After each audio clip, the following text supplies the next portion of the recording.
Masa kampanye pemilu 2024 belum dimulai, tapi partai politik hingga baca pres sudah mulai menebar janji.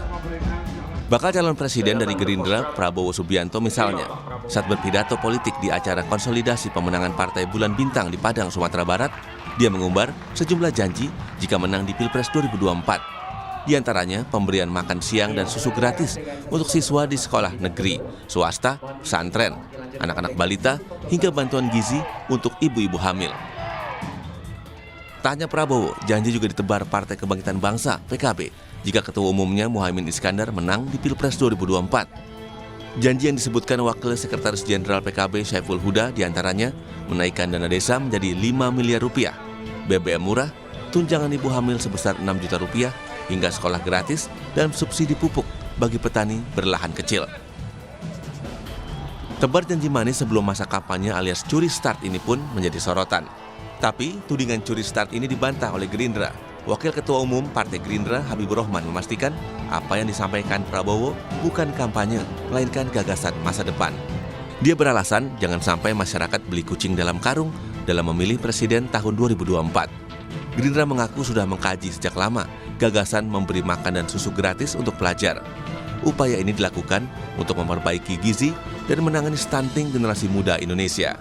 Program makan siang dan susu gratis untuk masyarakat, untuk siswa tepatnya, itu bukan sebuah kampanye karena memang Pak Prabowo belum ditetapkan sebagai capres. Itu merupakan gagasan, merupakan ide besar dari Pak Prabowo, memang sejak dahulu dikaji ya, bahwa Indonesia ini perlu bagi kita meningkatkan gizi bagi anak-anak, bagi anak muda supaya sehat jiwa dan badannya. Tebaran janji jelang pemilu yang dilakukan baca pres hingga caleg ditanggapi pula oleh Bawaslu. Badan Pengawas Pemilu membuka peluang mengusut dugaan pelanggaran yang terjadi. Menurut anggota Bawaslu Puadi, seperti yang kami kutip dari laman kompas.com menyatakan, intinya sekarang partai politik yang sudah ditetapkan sebagai peserta pemilu hanya boleh melakukan sosialisasi di internal partai politik.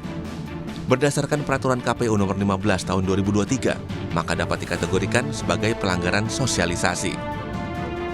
Lalu seperti apa semestinya baca pres dan caleg sosialisasi sebelum masa kampanye? Tim Liputan Kompas TV.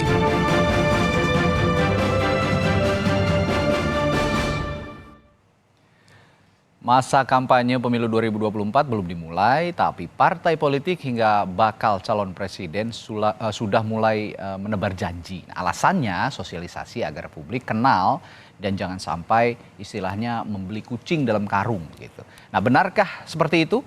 Dan apakah curi start kampanye ini melanggar aturan kampanye? Seperti apa pula seharusnya pengawasan yang dilakukan? Kami akan bahas bersama sejumlah narasumber. Ada anggota Dewan Pembina Perludem, Titi Anggraini, lalu pengamat politik sekaligus Direktur Parameter Politik Indonesia, Adi Praitno, dan juga pengamat media sosial, Enda Nasution. Selamat pagi, Bapak-Bapak dan Ibu. Selamat pagi, Mas Reddy, semuanya, Mas Adi, Mas Enda. Baik, sehat semua selalu ya. Nah, saya akan mulai dari Mbak Titi dulu sebagai peneliti pemilu dan pemerhati pemilu yang sudah lama dari pemilu ke pemilu. Ini kan nggak pertama kali terjadi sebenarnya ya Mbak Titi, dan ini sudah terus berulang. Tapi alasan-alasan dari bakal capres dan juga partai politik ini kan sosialisasi gitu yang dilakukan, ini sosialisasi untuk mengemukakan gagasan seperti yang saya singgung di awal tadi, supaya masyarakat tidak beli kucing dalam karung. Nah, bagaimana Anda menjelaskan soal ini?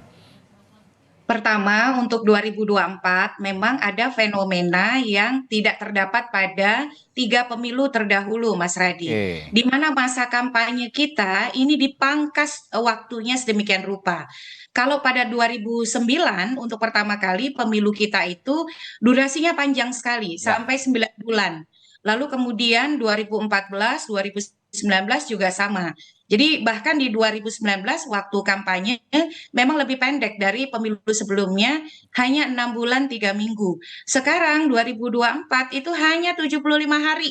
Jadi bayangkan, pemilunya kompleks, rumit, besar, yang dipilih ada 5 posisi, masa kampanyenya hanya 75 hari.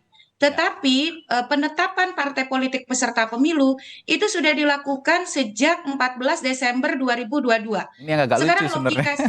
betul, logika saja deh, partai politik sudah ada, Heeh. lalu proses pencalonan sudah berlangsung sejak bulan Mei. Apa iya mereka diam-diam saja? Hmm, Kan tidak ya, ya, begitu.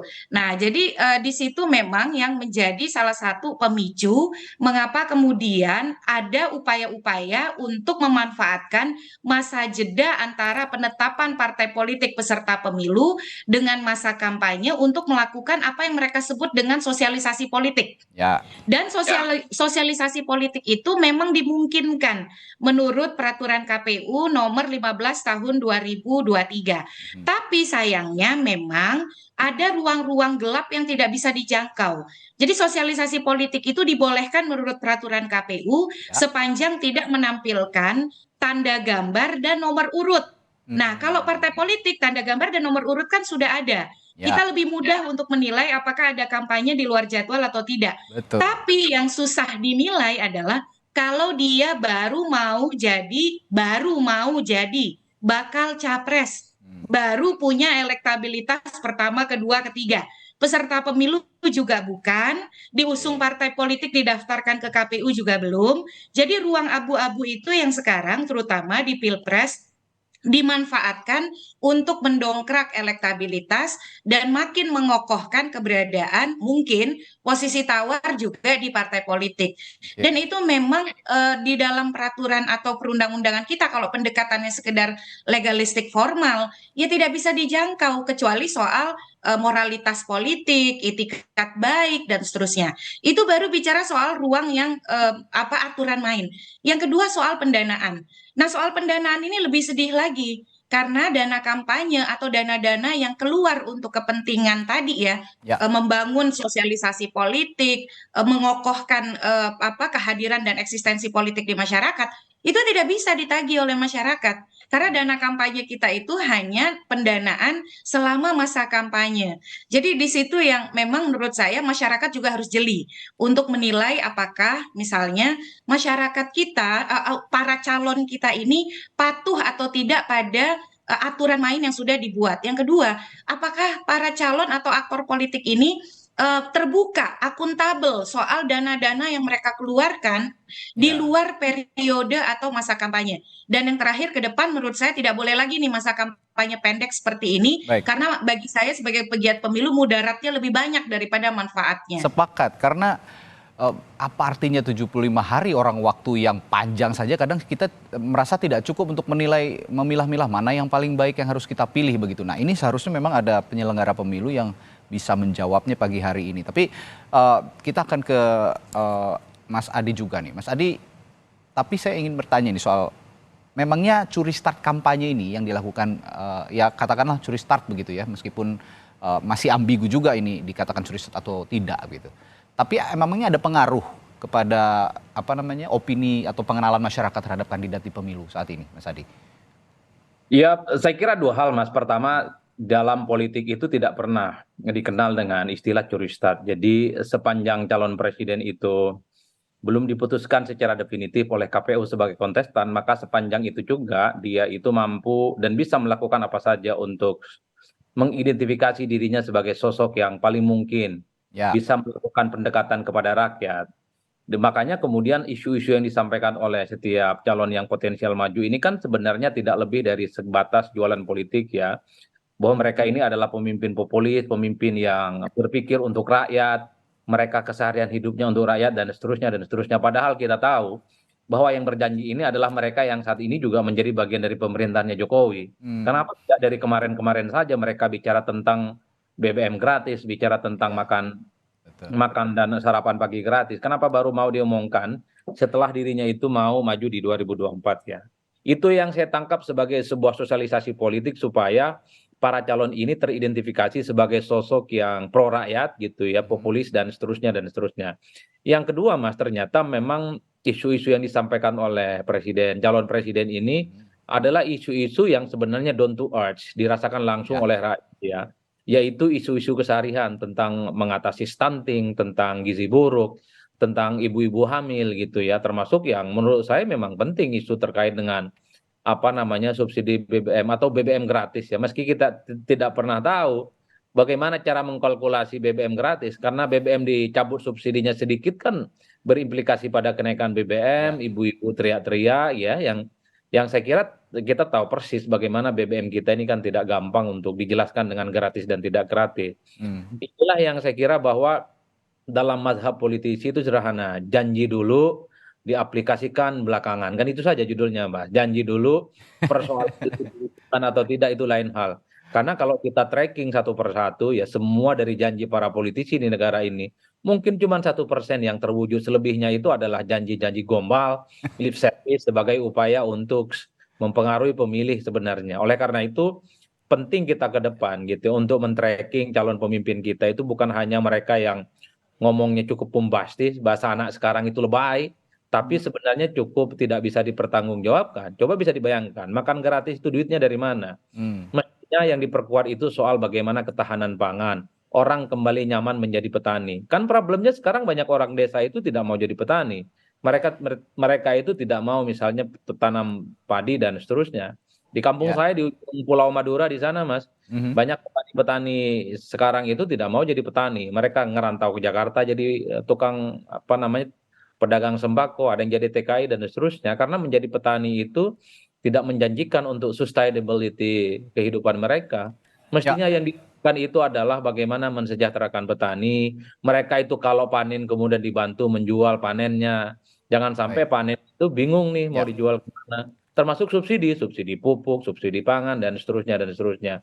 Saya lihat rata-rata ini kan yang disampaikan oleh para calon kan bukan hanya soal bombastis, tapi dalam banyak hal tidak realistis dan target jangka pendek, subsidi, subsidi, dan gratis, dan gratis. Mestinya yang di-empowering itu adalah soal sektor yang mau dikembangkan. Misalnya soal makan gratis, kenapa tidak sektor ketahanan pangannya jadi perbaiki? Misalnya soal subsidi BBM, kenapa yang dibicarakan itu tidak terkait dengan soal lifting minyak misalnya, atau bicara tentang renewable energy, energi terbarukan. Supaya kita itu jauh lebih melompat ke depan. Rata-rata yang disampaikan ini kan jangka pendek untuk kepentingan 2024 supaya dipilih, orang datang ke TPS dan mereka ini dinilai sebagai pemimpin yang pro rakyat, peduli terhadap masyarakat dan populis. Bagi saya inilah yang kemudian membuat politik kita itu menjadi tidak sehat karena hampir 99% janjinya itu ya sebenarnya adalah janji-janji yang tidak realistis dan sangat utopis untuk bisa diwujudkan. Jadi ya kelihatannya baru tapi sebenarnya so yesterday ya isu-isu ini banyak yang sudah diungkapkan jauh-jauh hari dan hanya untuk jangka pendek. Dan juga kalau saya nyimak analisisnya Mas Adi tadi, ini kayaknya kita perlu lembaga khusus untuk menagih janji-janji politisi ini karena tidak ada yang apa ya, maksud saya tidak ada lembaga ataupun civil society yang berkumpul untuk secara khusus menagih janji-janji ini. Ini yang harus diperhatikan juga sebenarnya. Sebenarnya ada, Mas. Hampir semua politisi, civil society, aktivis-aktivis itu rutin menagih janji para politisi. Tapi tidak kedengeran suaranya gitu loh, Mas Adi. Ya, bukan tidak didengar, pura-pura tidak dengar, Mas, karena memang tidak realistis program mereka itu. Oke, karena tidak realistis. Nah, yang menarik juga dari sosialisasi para politisi, para bakal capres dari yang diusung partai-partai politik.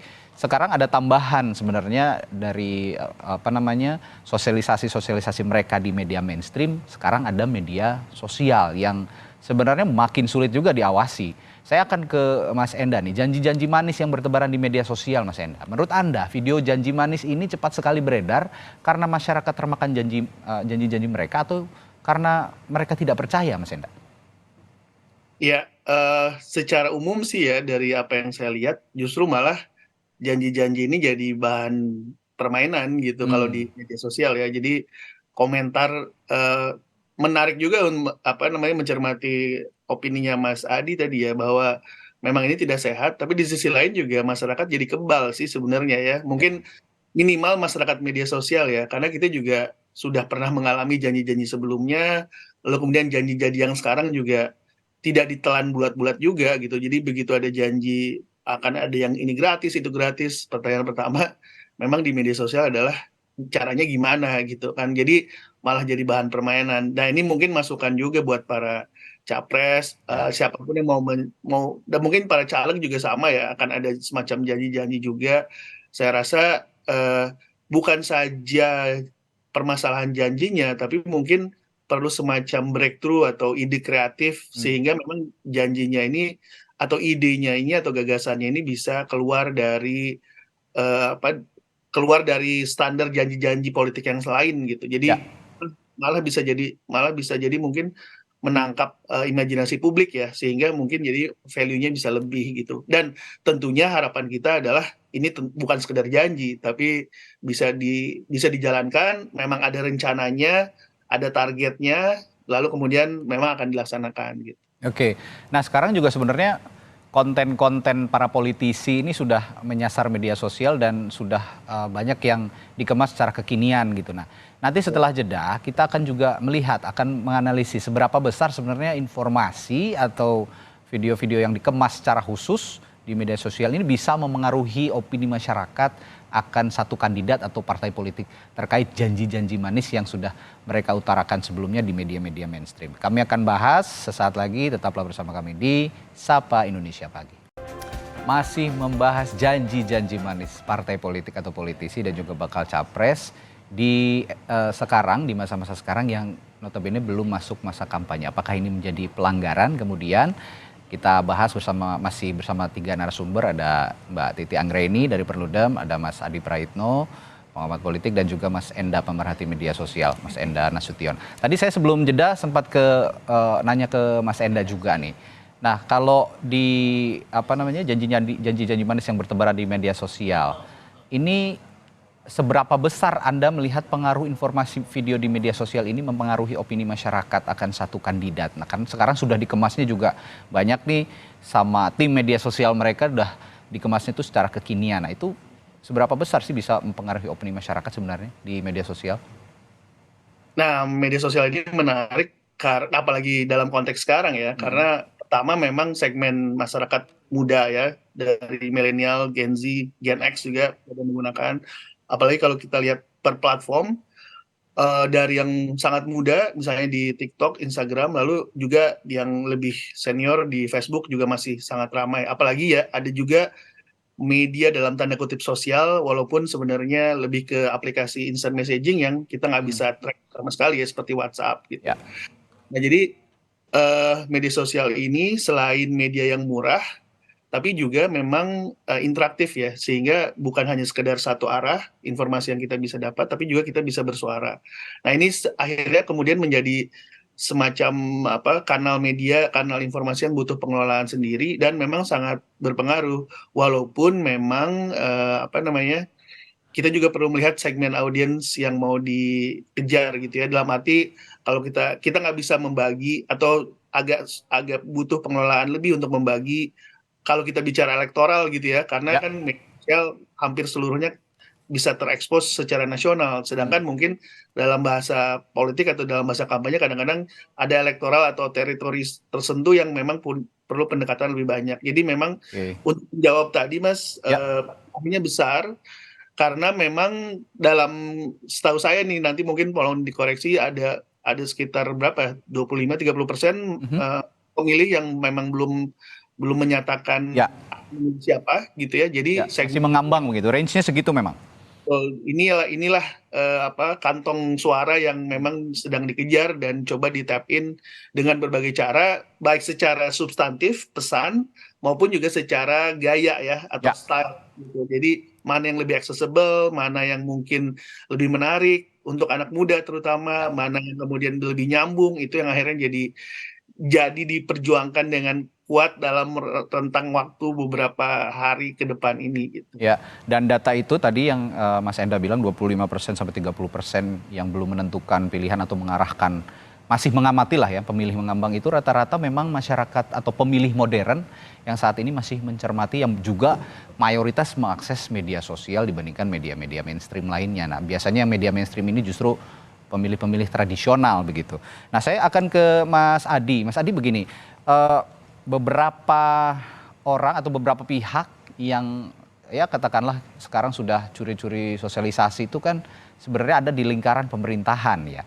Dari mulai Pak Prabowo saat ini menjabat sebagai Menhan, dan juga Muhaimin Iskandar, partainya juga pendukung pemerintahan saat ini dari PKB, yang dia juga seorang pimpinan MPR, belum lagi beberapa waktu sebelumnya juga kita pernah lihat Mas Gibran, wali kota Solo yang juga notabene anaknya Pak Jokowi juga ikut nempelin stikernya Mas Ganjar kan, sosialisasi begitu. Nah, apakah kalau Anda lihat ini karena mereka merasa punya power, terus akhirnya dengan PD-nya untuk sosialisasikan gagasan lah yang bilang mereka gagasan atau seperti apa Mas Adi?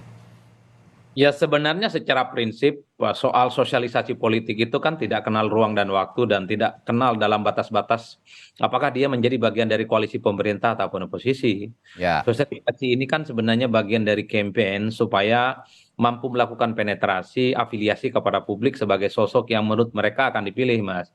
Kan biasanya campaign itu ada dua, serangan udara dan serangan darat. Ya. Isu-isu yang disampaikan oleh para calon presiden ini kan bagian dari jualan isu di level udara. Mereka biasanya mengamplifikasi melalui media sosial, media mainstream, kemudian melalui diskusi-diskusi dan seterusnya, termasuk misalnya melalui opinion maker yang mereka hire ya sebagai bagian dari kepentingan mereka. Tapi ingat ya bahwa masyarakat kita itu tidak melulu menjadikan pilihan politisnya dalam menentukan preferensi di TPS misalnya berdasarkan isu-isu yang berkembang. Karena masyarakat secara umum sudah terbiasa dikibuli, sudah terbiasa dengan janji-janji yang sebenarnya cukup bombastis dan tidak pernah realistis. Ya. Dari dulu kan bicara tentang subsidi BBM murah, tentang pendidikan dan akses terhadap kesehatan dan pendidikan yang gampang dan seterusnya. Dan publik juga tahu di dunia kesehatan misalnya agak semeraut sampai sekarang. Oleh karena itu saya ngomong, kenapa harus nungguin jadi calon presiden bicara yang seperti ini? Rasa-rasanya mereka ini hanya ingin jadi malaikat di 2024. Bagaimana misalnya PKB sepanjang 10 tahun menjadi bagian dari koalisinya Jokowi, mengapa tidak bicara tentang soal BBM gratis bagi mereka yang punya sepeda motor misalnya? Kenapa itu tidak disampaikan Pak Jokowi sebagai sebuah kebijakan yang menurut saya penting untuk dieksekusi? Ataupun Prabowo Subianto yang belakangan sangat Jokowi gitu ya. Bahkan Jokowi dari Jokowi, kenapa tidak bicara tentang ada program makan gratis buat anak-anak yang kemudian dipersiapkan sebagai generasi bangsa? Kenapa harus nunggu jadi calon presiden? Ini yang saya kira menurut saya paradoks ya. Satu sisi mereka ini adalah orang-orang dalam, tapi pada saat yang bersamaan mereka ini dalam tanda kutip hanya terkesan memang menyampaikan kepada publik sebagai sebuah narasi politik bahwa seakan-akan mereka ini adalah pemimpin yang pro rakyat. Kalau bicara ini itu adalah kubu oposisi, tidak terafiliasi dengan pemerintah, ya saya kira mungkin dianggap sebagai terobosan yang layak untuk diperhatikan. Tapi karena yang bicara itu orang dalam, menjadi koalisinya Jokowi, partai-partai yang saya kira cukup dekat dan bisa bisik-bisik langsung, bicara langsung dengan presiden, ya orang menganggap ini hanya sebatas lip service, jualan janji politik yang saya kira memang selama ini sering dilakukan oleh para politisi. Oleh karena itu Mas, selain janji-janji politik yang sebenarnya orang sudah apatis, yang paling penting adalah bagaimana melakukan kerja-kerja politik yang nyata ya. Kalau kita lihat kepada masyarakat, faktor apa yang kemudian akan mereka lakukan gitu dalam menentukan pilihan adalah pemimpin yang sering ditemui oleh mereka. Ya, kunjungan langsung, belusukan langsung, sosialisasi langsung, bisa diajak selfie di sawah, bisa diajak selfie di pasar dan seterusnya. Memang masyarakat kita itu pendek. Betul bahwa misalnya Gen Z itu adalah mereka yang engage dalam media sosial. Betul pemilih pemuda kita itu hampir 60% di 2024. Tapi setahu saya mereka main medsos itu bukan untuk tahu bagaimana pemimpin itu bicara politik, bicara tentang kampanye. Mereka ini adalah main media sosial, cari teman gitu ya, huru-hara. Dan yang paling penting adalah cari pekerjaan, bukan yang lainnya. Oleh karena itu, kalau memang ini penetrasinya untuk pemilih muda, saya kira isunya bukan isu yang sebenarnya isu langitan dan sebenarnya sudah usang. Kalau mau ya, apa yang kemudian dekat dengan keseharian anak-anak muda itulah yang dibicarakan. Misalnya, bisa kuliah dengan gampang, akses terhadap dunia pekerjaan juga relatif mudah dan seterusnya dan seterusnya. Dan saya lihat juga lebih ke diskusi tatap muka, mereka lebih mengenal gitu ya Mas Adi ya. Kalau dibandingkan karena ada kampanye di media sosial. Betul, ada interaksi langsung sebenarnya yang dibutuhkan oleh para pemilih. Untuk apa misalnya memilih pemimpin tapi kakinya tidak nyentuh tanah. Mereka tidak menara gading tapi tidak bisa dialog secara langsung. Kenapa anak muda ini disasar? Karena anak muda ini treatmentnya harus equal. Jadi calon pemimpin yang akan mereka pilih itu harus bisa diajak langsung. Kalau di medsosnya di-mention, diajak dialog, harus direspon satu persatu, Mas.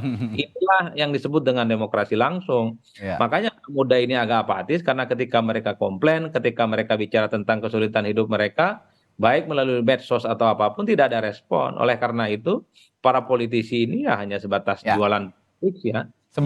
Sebenarnya Mas Adi, kalau kita lihat kriteria yang tadi Mas Adi jelaskan, sejauh ini Wali Kota Solo Gibran Rakabuming Raka melakukan hal itu ya. Jadi mereka merespons langsung begitu dari media sosial, langsung turun ke lapangan kalau memang ada keluhan dan itu diutarakan di media sosial. Nah, ini sebenarnya bisa jadi contoh kan untuk para politisi mengampanyekan atau misalnya berinteraksi dengan para konstituennya begitu ya Mas Adi. Betul, pemilih kita ini kan ingin bagaimana bicara langsung dengan calon yang akan mereka pilih, Mas. Ya. Medsos itu salah satu cara mungkin, karena kalau mau menghadap mereka susah, protokoler, ada janji-janji, macam-macam lah ceritanya. Ya. Nah, medsos itu paling mungkin bagaimana ada interaksi dua arah antara leader, calon pemimpin dengan pemilih. Oleh karena itu, kita bisa cek itu setiap medsos yang bikin janji-janji politik, apakah ada responnya? Rata-rata nggak ada respon, Pak. Ditanya, bagaimana pekerjaan kita ini? Kita lulus nih SMA, sulit cari pekerjaan, mau kuliah ribet, dan seterusnya. Nggak ada jawaban, Pak. Jadi dalam banyak hal sebenarnya janji-janji politisi ini ada di langit gitu ya. Kenapa tidak bicara tentang jangka panjang gitu ya? Soal BBM, soal bagaimana ketahanan pangan, soal gaji guru, gaji PNS, dan seterusnya, dan seterusnya. Baik. Jangan pernah berpikir seakan-akan hidup ini selesai di 2024 lah, kira-kira begitu. Janjinya masih di langit begitu. Nah, ini tadi soal konten janji-janji manis dari para politisi. Tapi sekarang saya akan ke Mbak Titi, karena sudah kecebur lah istilahnya gitu. Sekarang masa kampanye pendek, tapi sudah banyak juga yang mulai nyolong-nyolong lah ya, curi-curi untuk sosialisasi. Tapi jika kandidat ingin memperkenalkan lebih awal, katanya kan biar nggak beli kuci dalam karung begitu, Mbak Titi. Mereka ingin mengenalkan lebih awal kepada masyarakat gagasan-gagasan mereka, meskipun ya yang saya katakan tadi belum nggak juga terlalu baru karena gagasan-gagasan ini masih ada, sudah pernah ada pada pemilu-pemilu sebelumnya. Tapi kalau mereka pengen dikenal lebih awal oleh masyarakat, sebenarnya apa yang harus dilakukan agar tidak menyalahi aturan sejauh ini? Ya, tadi sudah disampaikan ya bahwa media sosial itu memang menjadi peluang yang bisa dimanfaatkan di tengah sempitnya durasi kampanye. Tapi juga publik perlu ingat, citra diri itu bisa dikreasikan sedemikian rupa, tetapi rekam jejak tidak pernah bisa dibeli. Nah, presiden dan wakil presiden di Indonesia itu dinominasikan oleh partai politik atau koalisi partai politik. Ya. Jadi korelasi antara partai politik dan bakal calon presiden itu sangat dekat. Tidak mungkin kita punya presiden yang bisa bekerja baik kalau tidak ditopang oleh partai politik yang juga baik yang ada di parlemen.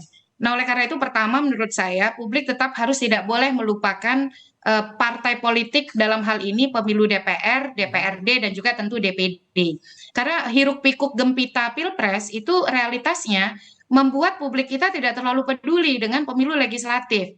Jadi atensi intensinya itu mayoritas untuk Pilpres. Makanya kalau kita lihat 2019 tingkat partisipasi kita memang tinggi. Saya tidak terlalu khawatir ya soal angka pengguna hak pilih 81%. Padahal kita voluntary vote gitu ya, sukarela. Tetapi kepedulian terhadap pemilu legislatif itu rendah. 11,12% suara yang diberikan di TPS itu tidak sah. Dan mayoritas dibiarkan surat suara legislatif itu kosong. Karena mereka tadi prioritasnya adalah di Pilpres, dan yang kedua pemilu legislatif itu dianggap rumit sehingga tidak mau terbebani, ya sudah surat suara diterima tapi tidak dicoblos, dibiarkan kosong masuk ke dalam kotak kembali. Itu pertama. Yang kedua, pada dasarnya sosialisasi politik, apa yang dilarang di kampanye itu juga mestinya tidak dilakukan di sosialisasi politik. Jangan sampai karena ini belum masa kampanye, belum ada calon, lalu terjadi bagi-bagi uang. Lalu kemudian terjadi hal-hal yang sifatnya transaksional karena memanfaatkan ruang kosong tadi, dan penegakan hukum lebih abu-abu untuk ditegakkan. Dan juga yang menjadi penting adalah di media sosial itu tadi ya 1000 janji, 1.000.000 janji bisa disampaikan, tapi rekam jejak itu tidak pernah bisa terbeli. Nah, bagaimana sejak awal kita juga media, masyarakat sipil, dan juga kontestan mengarahkan hal-hal yang pendekatannya itu substantif selain tadi dialog, ruang yang sifatnya diskursus, tanya jawab, tatap muka, tetapi juga mengajarkan hal-hal bagaimana mengajak pemilih kita untuk cermat meneliti rekam jejak.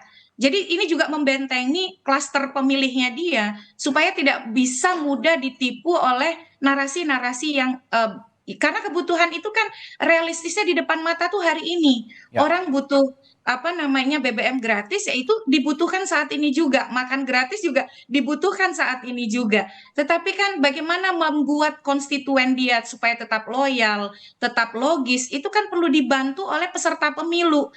Kalau Mas Adi itu selalu ngomong perhatikan rekam jejak, kapasitas calon, kemampuan partai untuk merealisasikan. Tetapi kan hal yang sama harusnya itu keluar dari partai politik, keluar dari pasangan calon yang harus juga memelihara loyalitas logis dari konstituennya gitu.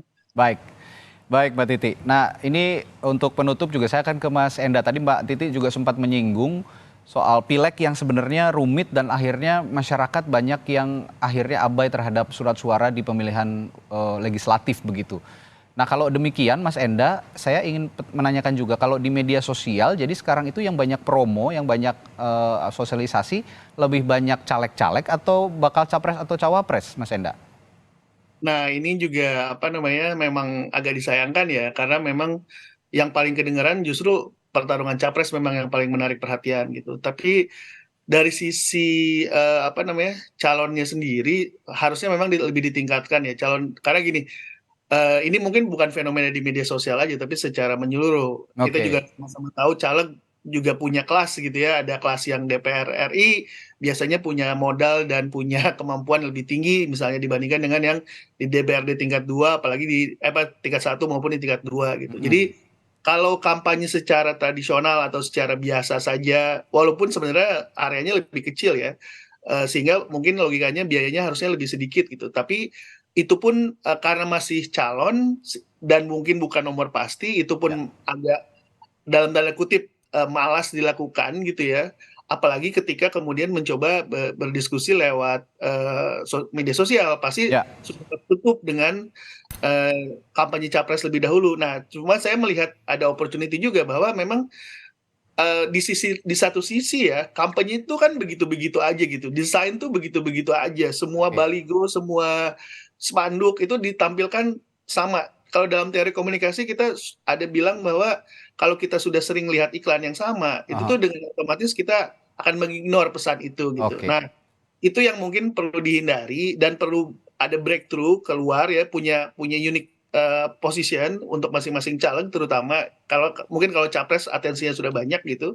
Tapi kalau caleg, kalau kita cuma satu di antara 1.000 orang yang menampilkan wajah dan dengan partainya, gimana audiens, apalagi anak muda sekarang mau melihat kita gitu. Jadi ini mungkin pesan untuk para caleg, saya rasa ada kesempatan, ada opportunity untuk breakthrough di media sosial ataupun di media, di ruang nyata gitu ya. Tapi banyaklah ini opportunity yang bisa diolah di situ sebenarnya gitu. Lagi-lagi kalau ngomongin media sosial memang bicaranya inovasi, konten-konten itu nggak bisa flat-flat aja gitu ya kalau mau diperhatikan oleh para penikmat media sosial. Dia harus memang eye-catching, ear-catching dan sebagainya. Ini yang harus diperhatikan bersama oleh para politisi. Nah ini sebagai penutup untuk Mas Adi juga Mbak Titi, saya akan informasikan dulu nih sebenarnya kita sudah mengundang penyelenggara pemilu dari Komisi Pemilihan Umum dan juga Bawaslu untuk mendiskusikan hal ini yang sebenarnya harusnya bisa dengan jelas menerangkan aturan-aturan kampanye di pemilu 2024, tapi belum ada yang bisa menghadiri dialog kita di pagi hari ini. Tapi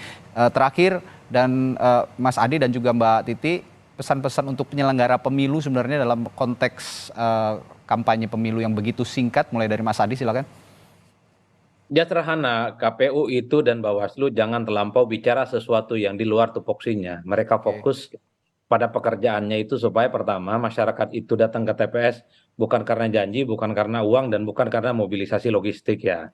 Tapi memilih pemimpin di tengah keterbatasan kampanye, tentu dengan men-tracking dari segala hal yang sudah mereka lakukan. Terkait dengan Pilpres, saya kira orang yang akan bertanding di 2024 bukan newcomer, tapi adalah mereka yang saya kira punya track record, punya rekam jejak yang sudah bisa kita lihat secara transparan. Siapa yang banyak ngomong tapi kinerjanya dikit, dan kita juga bisa melihat siapa yang ngomongnya sedikit tapi kerjanya banyak. Ya tentu semua sudah ada preferensi politik masing-masing ya. Dan yang paling penting persis ini Mas, bahwa 2024 itu bukan hanya pilih presiden ya, tapi anggota dewan bagi saya cukup menjadi preferensi pilihan politik kita yang saya kira kita tahu persis mereka ini tidak pernah kampanye sebenarnya. Kampanye dengan mobilisasi, mobilisasi dengan cara ya transaksi politik, vote buying dan seterusnya yang saya kira apalagi yang petahana ya Mas Adi ya. betul, karena politisi ini kan rata-rata main di tikungan akhir, nggak perlu visi misi, nggak perlu kampanye, nggak perlu janji politik, nggak perlu sosialisasi, nggak perlu door to door campaign. Mereka itu datang sehari 2 hari jelang pencoblosan, meyakinkan pemilih dengan uang, dengan logistik yang saya kira dan akan menang gitu. Udah selesai. Pemilih kita kan pendek-pendek Mas. Siapa yang datang akhir bawa sembako, bawa bantuan, apalagi ada transaksi atas nama Tuhan. Ingat ya, atas nama Tuhan kalau macam-macam lah Mas. Ini saya kira memang cukup bahaya bagi demokrasi kita.